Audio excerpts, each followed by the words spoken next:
Ya, saudara, lalu bagaimana sebetulnya kita melihat perlawanan Eliezer menjelang tuntutan hingga vonis nanti dalam persidangan yang sedang berlangsung? Apakah sejumlah pernyataan dari Richard Eliezer yang diungkap di dalam sidang kemudian nanti dapat menjadi pertimbangan bagi majelis hakim, termasuk status Eliezer sebagai penguak fakta atau justice kolaborator? Kami hadirkan perbincangannya berkaitan dengan sidang yang memeriksa Richard Eliezer sebagai terdakwa yang berlangsung pada minggu lalu. Ada kuasa hukum dari keluarga almarhum Brigadir Joshua, Martin Lukas Simanjuntak. Selamat pagi, Bung Martin. Selamat pagi Mas Bayu, apa kabar? Baik, mudah-mudahan sehat-sehat kita semua. Mudah-mudahan nanti bisa bergabung karena sudah berjanji kuasa hukum dari Richard Eliezer, Roni Talapesi. Belum tersambung ini teleponnya sampai saat ini. Saya ngobrol dulu dengan Bung Martin. Saya meyakini tim pengacara dari keluarga almarhum Joshua terus memantau perkembangan sidang, termasuk konsistensi. Ini menjadi dalam pemeriksaan terakhir Richard Eliezer di persidangan sebagai terdakwa minggu lalu, sepanjang hadirnya Richard Eliezer memberikan keterangan baik kemudian mengkonter saksi dan lain-lain, termasuk terhadap terdakwa Ferdy Sambo. Bagaimana penilaian tim pengacara almarhum Joshua, Bang Martin? Ya, penilaian kami ya, khususnya saya ya, yang Ya. memang dalam setiap agenda pekerjaan saya, memang saya selalu menyempatkan untuk melihat ya berita-berita terkini terkait persidangan. Saya pikir memang Richard ini sudah keluar dari fase kegelapan, ya. Yang belum keluar dari fase kegelapan justru adalah terdakwa yang lain karena masih kerap ya konsisten saling menutupi ya dan konsisten saling mempersalahkan orang lain gitu. Nah, mengenai status Konsisten terhadap sesuatu yang kita anggap berlawan dengan Richard negatif. Eliezer atau kita anggap apa ya dalam dugaan kita sebagai orang yang di luarnya konsisten terhadap kebohongannya begitu? Ya, walaupun memang ada jejak-jejak tertentu ya, yang memang meninggalkan jejak sehingga bisa dipersesuaikan dengan keterangan saksi yang lain seperti Ricky. Ricky Ya. mengatakan bahwa di awal sempat ada kalau kata dia kan himbauan ya, kalau menurut kita sih itu mah perintah ya. Tapi apapun itulah. Nah, di sini saya lihat kan beberapa kali PH dari lawan itu mengatakan bahwa Richard Eliezer itu hanya berdiri atas keterangan sendiri ya, ataupun Ya. saksinya sendiri. Ya, kalau menurut saya, walaupun Ricky kuat, siapa lagi, PC dan Sambo itu berempat, menurut saya karena status mereka adalah satu kesatuan, tetap aja itu dihitungnya satu saksi. Kalau menurut saya ya, ini bukan pakai toolsnya, bukan pakai 184, tapi toolsnya berdasarkan kelayakan dan kepatutan dan juga histori dari mereka. Nah, terkait Richard Eliezer, menurut Ya. saya yang bersangkutan ini memang layak ya dipertimbangkan nanti pada saat tuntutan ya sebagaimana diatur di Undang-Undang Lembaga Perlindungan Saksi dan Korban sebagai justice kolaborator. Nah, kenapa penting? Ya, kenapa? Pertimbangannya Anda melihat itu seperti apa? Kenapa penting jaksa penuntut umum menentukan sikap ataupun menentukan yang bersangkutan sebagai justice kolaborator karena ini adalah rangkaian dari sistem peradilan pidana kita. Kalau tidak dituntut ataupun tidak ditentukan status sebagai justice kolaborator, berarti kan nanti dari tuntutan itu tidak ada yang meringankan yang bersangkutan. Sedangkan Richard Eliezer sudah dari semenjak menjadi tersangka, yang bersangkutan ini sudah mempertaruhkan nyawanya, ya, mempertaruhkan keamanan dia, mempertaruhkan keluarganya dia, dan juga sudah sepakat juga dan sudah konsisten juga dia ingin memperjuangkan Bang Yosua ya menurut dia untuk yang terakhir kali. Nah, kalau saya berdasarkan kemanusiaan ya dan juga berdasarkan hukum yang pasti hukum positif yang berlaku di negara ini, sudah sepatutnya jaksa itu mempertimbangkan status justice kolaborator di dalam tuntutannya. Supaya apa? Supaya ada yang pembeda. Kenapa mesti ada pembeda? Supaya nanti kalau ke depan ada lagi justice kolaborator yang lain dalam tindak pidana yang lain, ini ada sesuatu hal yang baik gitu loh. Kalau Richard Eliezer yang sudah mempertaruhkan segalanya dituntut sama seperti pelaku yang lain, ya ini menurut saya bukan hanya buruk dari segi kemanusiaan dan hukum, ya, tapi juga akan memberikan contoh yang buruk untuk peluang terhadap tindak pidana lain di mana akan ada justice kolaborator, gitu. Oke. Nah makanya menurut saya Ya. tolonglah dipertimbangkan ya gitu. Misalkan nanti yang lain dituntutnya hukuman mati, ya Richard Eliezer mungkin dituntut 10 tahun atau 12 tahun saja gitu ya. Nah, biarlah nanti hakim yang memutuskan apakah yang bersangkutan benar menjadi justice kolaborator atau tidak. Ya, Dan kalau memang hakim nanti memutuskan, itu kan ada istilah apa, hakim itu harus memutus ya 3/4 dari tuntutan gitu kan, jadi bisa lebih ringan lagi. Jadi kita berbicara mengenai kemanusiaan, hukum, dan juga moral ya. Saya mau orang yang sudah membantu kita itu diberikan keringanan. ya, Demikian, oke. terima kasih. Ya, sebagai wawasan saya dan juga pemirsa Sapa Indonesia yang lain yang sedang mengikuti obrolan kita ya, Bung Martin. Jadi selama ini Eliezer itu eh, belum statusnya sebagai justice kolaborator di dalam persidangan.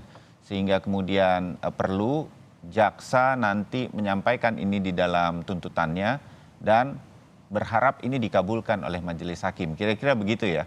Karena LPSK juga mengatakan mereka memantau terus, berarti ada kemungkinan kan di dalam persidangan itu kalau Eliezer tidak konsisten, dia istilahnya ditinggal oleh LPSK, dilepas dia begitu. Nah, ini kan tidak terjadi. Jadi selama ini kita bisa bilang Eliezer cukup konsisten untuk mulai dari sebelum sidang, ketika dia menjadi terdakwa itu mengatakan saya akan bongkar semuanya, menyatakan apa yang sebenar-benarnya dalam persidangan. Paling tidak begitu ya, sebagai wawasan kami juga. Jadi ini belum justice kolaborator, Bung Martin. Iya, kan ini belum di tahap final ya, Mas Bayu. Yang menentukan seseorang justice kolaborator tidak itu adalah nanti pada saat hakim memutus. Tapi kalau kita berbicara mengenai hulu dan hilir, ya hulunya itu ya di LPSK. Seorang pelaku tindak pidana kejahatan apabila dia ingin membongkar kejahatan yang lain dan dia bukan pelaku utama, ya maka dia mengajukan kepada LPSK. LPSK menentukan bahwa dia memberikan rekomendasi Ya. dan menginformasikan kepada para penegak hukum, yaitu jaksa, polisi, dan juga hakim, bahwa Eliezer ini mendapatkan rekomendasi sebagai justice kolaborator sehingga dia mendapatkan perlakuan khusus, ya baik dari tahanan yang dijaga 24 jam gitu ya, 3 shift, Ya. lalu diberikan perlakuan khusus misal dipisah dari para terdakwa yang lain. Itu kita bisa lihat pada saat pemeriksaan ini ya, kalau nggak salah pemeriksaan ahli itu atau pemeriksaan apa itu yang kemarin terakhir itu. Ya. Itu kan Kuat, Ricky, dan PC dan Sambo digabung bersama-sama, tapi Eliezer dikasih ruangan khusus. Itulah perlakuan khusus dari rekomendasi yang diterima oleh LPSK. Nah, namun untuk menjadi justice kolaborator yang sesungguhnya itu harus diputus oleh hakim, Mas Bayu. Nah, tapi kan sebelum diputus hakim kan ada yang namanya rangkaian yang lain ya, requisito ataupun tuntutan. Nah, di tuntutan ini jaksa kalau memang mempercayai terdakwa yang menjadi justice kolaborator ini terbukti memainkan perannya dengan baik, maka seharusnya dalam tuntutan itu dicantumkan juga pertimbangan yang bersangkutan sebagai justice kolaborator. Ya. Dan implikasinya nanti yang pasti tuntutan tidak bisa seperti tuntutan yang lain, harus ada keringanan gitu loh. Kalau enggak ya buat apa dia jadi GC? Ya, nah dengan adanya kemungkinan nanti diajukan sebagai justice kolaborator untuk Richard Eliezer dan mungkin juga dikabulkan oleh majelis hakim apa yang dimohonkan untuk menjadi justice kolaborator ini, berarti kan Anda sudah mengatakan tadi ada kemungkinan pengurangan hukuman. Beberapa pengamat hukum mengatakan dia bisa saja dibebaskan karena ini adalah sebuah perintah atasan kepada bawahan. Nah, hal semacam ini sempat menjadi perbincangan kalau boleh tahu antara tim pengacara keluarga almarhum Joshua dengan pihak keluarga. Ada kemungkinan semacam ini kan, termasuk minimal deh pengurangan hukuman. Bung Martin, bagaimana keluarga menanggapi ini, kemungkinan tersebut? Jadi gini, Mas Bayu, ya kan kalau keluarga ini kan mereka tidak terlalu paham hukum ya. That's why mereka hire kita gitu loh. Nah, yang Mas Bayu maksud itu adalah alasan pemaaf gitu ya, dari pasal 44 sampai dengan 51 KUHP. Nah, menurut saya ya Richard Eliezer ini berpotensi itu ada 2 pasal yang dapat digunakan ya. Yang pertama adalah pasal 48 keadaan memaksa, yaitu overmah, ya. Lalu yang kedua adalah pasal 51 ayat 1 gitu ya.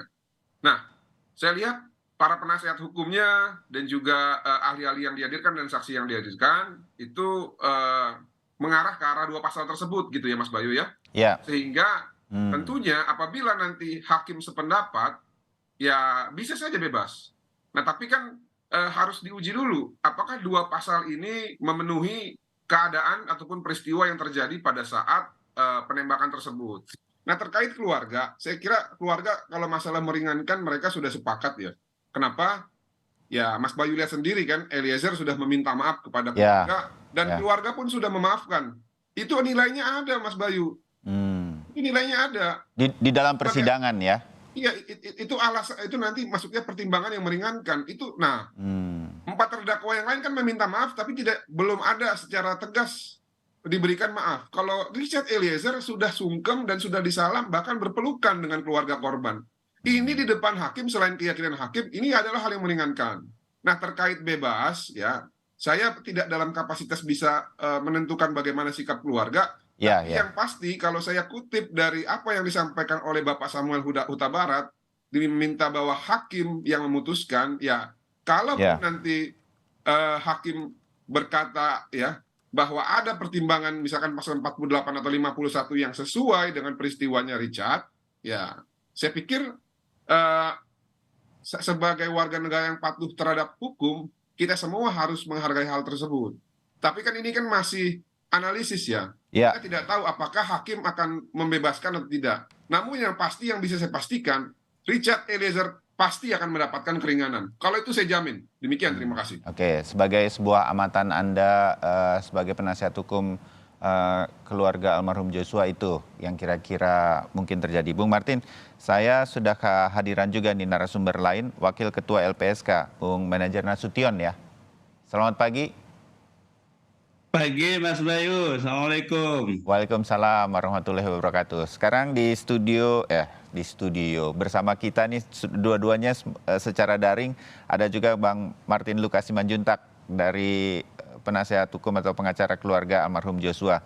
Bung Manajer, LPSK sendiri boleh saya minta penilaiannya begitu selama mendampingi menjaga Richard Eliezer dan terutama mengawasi terus keterangan-keterangan Richard Eliezer di persidangan.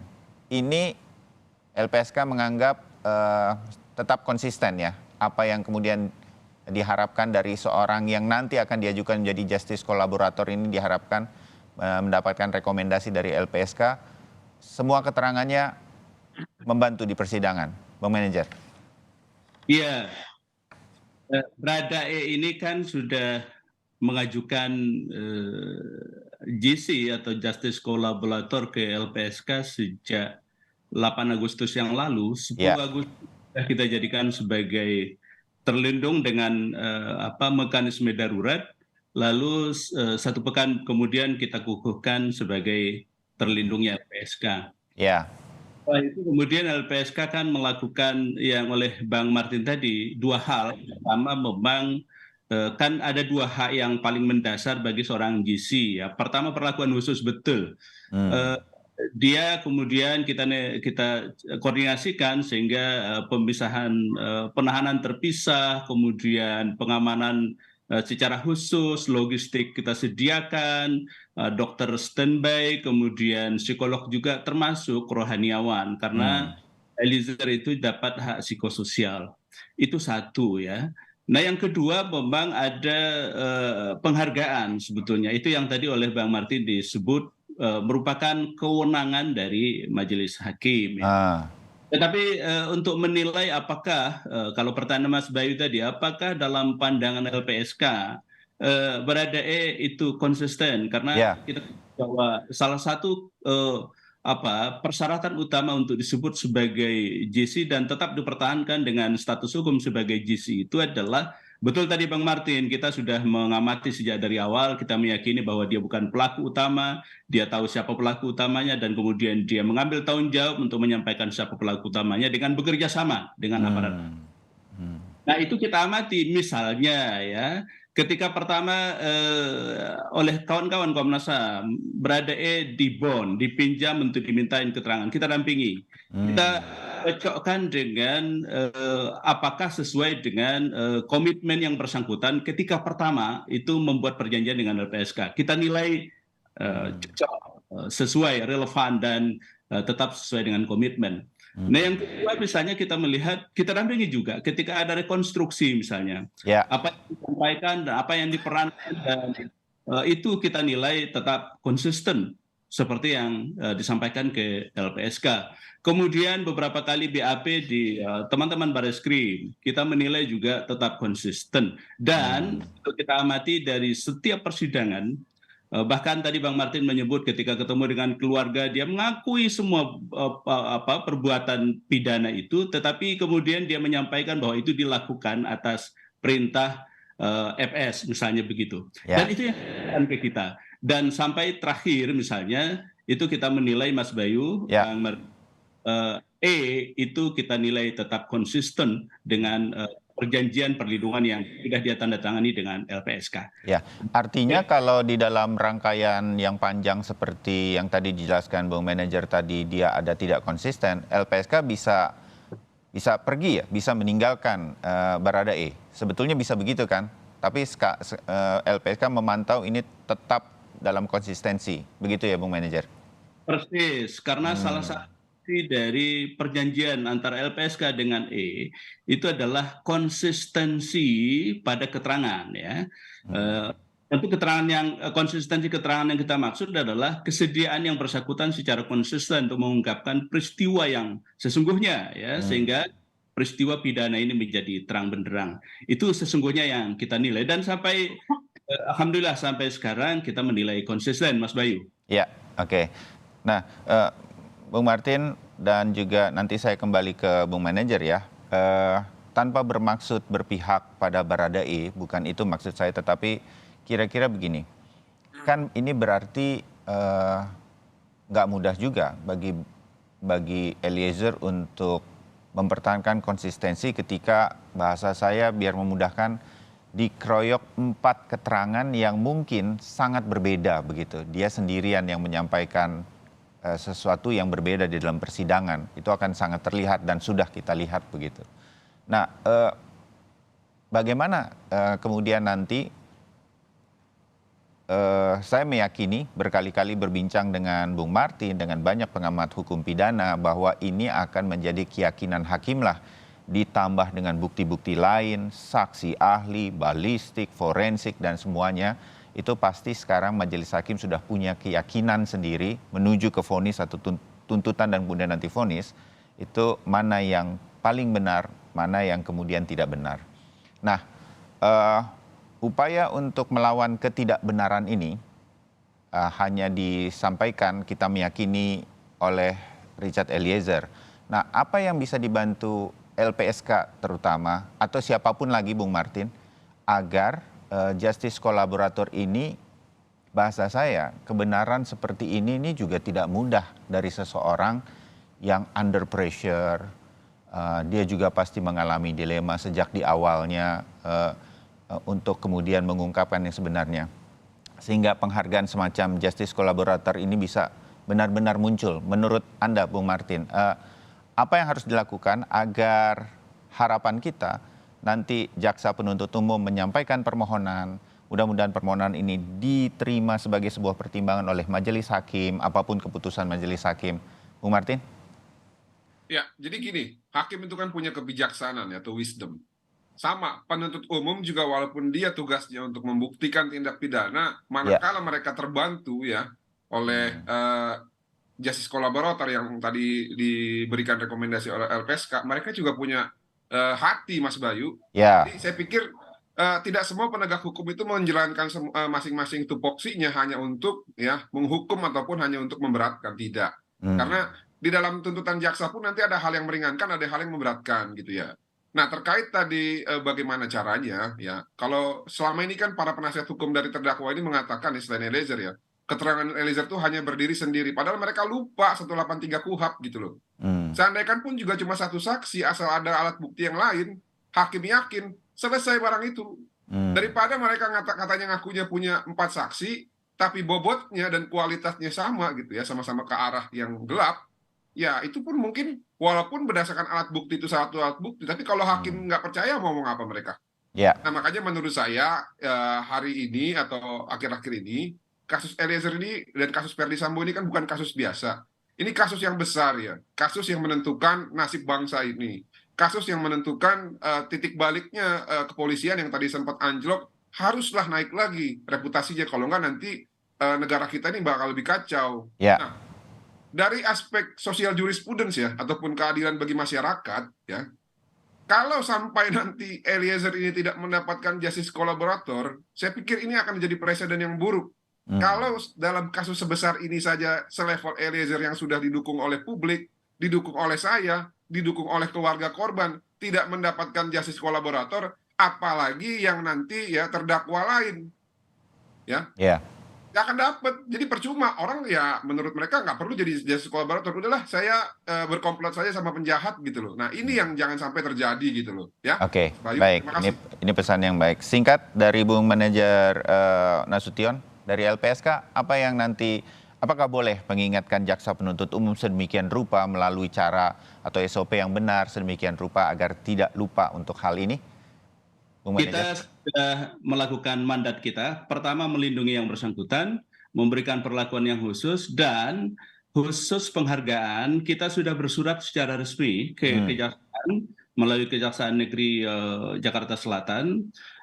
Kita berharap tentu kalau menyambung pesan moral dari Bang Martin tadi, mudah-mudahan jaksa penuntut umum nanti itu memasukkan dalam tuntutannya bahwa itu kemudian sebagai GC.